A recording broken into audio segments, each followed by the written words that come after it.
So today we are going to see English grammar. Grammars हम लोग को 5th, 6th, 7th, 8th, 9th, 10th पूरे standard में compulsory है, तो उसका बेसिक क्लियर होना बहुत जरूरी है। हम लोग 12th तक रहेंगे तो इंग्लिश जब तक हम लोग लेंगे तो हम लोग का ग्रामर्स रहने वाला ही है। दैट इज हम लोग बचपन से ही पढ़ते हैं, noun, pronoun, question tag, affirmative, negative, no sooner than, but also, not only but also, ये सब हमारे ग्रामर्स के पार्ट है।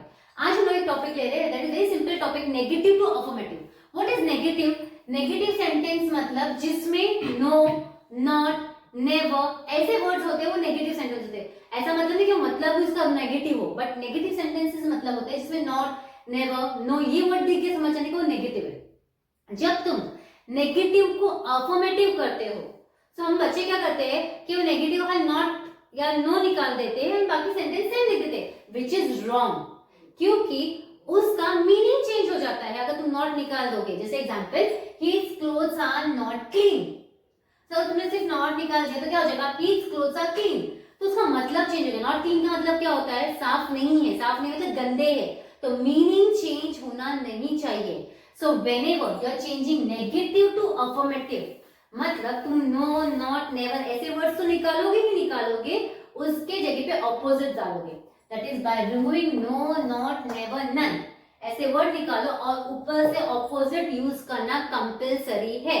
Is that clear? से His clothes are not clean मतलब क्या होता है, इसको हिंदी में ट्रांसलेट करो, उसके कपड़े साफ नहीं है, तो उसको हिंदी में हम लोग कैसे बोलेंगे, His clothes are dirty, मतलब इंग्लिश में कैसे बोलेंगे, His clothes are dirty मतलब उसके कपड़े गंदे हैं। तो नॉट हट गया और डर्टी आ गया, क्लीन का ऑपोजिट डर्टी, इसके लिए तुमको ऑपोजिट मालूम होना जरूरी है। Next, the mangoes are not ripe, तो क्या करेंगे हम लोग, नॉट हटाएंगे, और राइप का ऑपोजिट क्या होता है, राइप मतलब पका हुआ, तो नॉट राइप मतलब कच्चा है, तो द मैंगोज आर रॉ। समझ में आ गया? So for this you should know the opposite very well. अब एग्जांपल तुम लोग बताओ, the windows are never close, the windows are never close का मतलब क्या है, विंडोज कभी बंद नहीं रहते, मतलब उसका मतलब क्या, विंडोज हमेशा खुले रहते हैं। सो कैसा लिखेंगे, the windows are never close, तो नेवर हटेगा और क्लोज का ऑपोजिट क्या होता है, ओपन। समझ में आया?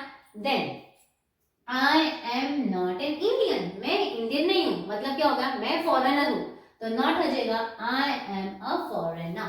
Is that clear? समझ में आ रहा है? तो हम अगर नेगेटिव को अफर्मेटिव करते हैं तो नो, नॉट, नेवर वाले वर्ड निकालेंगे और ऑपोजिट यूज करेंगे।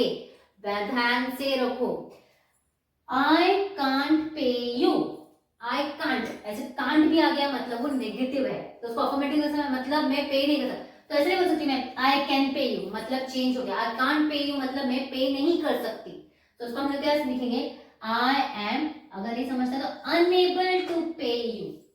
समझ में आया? मतलब मैं पे नहीं कर सकती। Is that clear?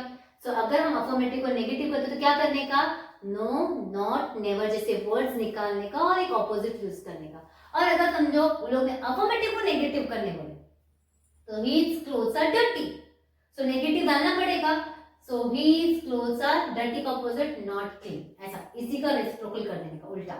समझ में आ गया? इसको ऐसा करो या उसको ऐसा करो, फॉर्मेट सेम ही है।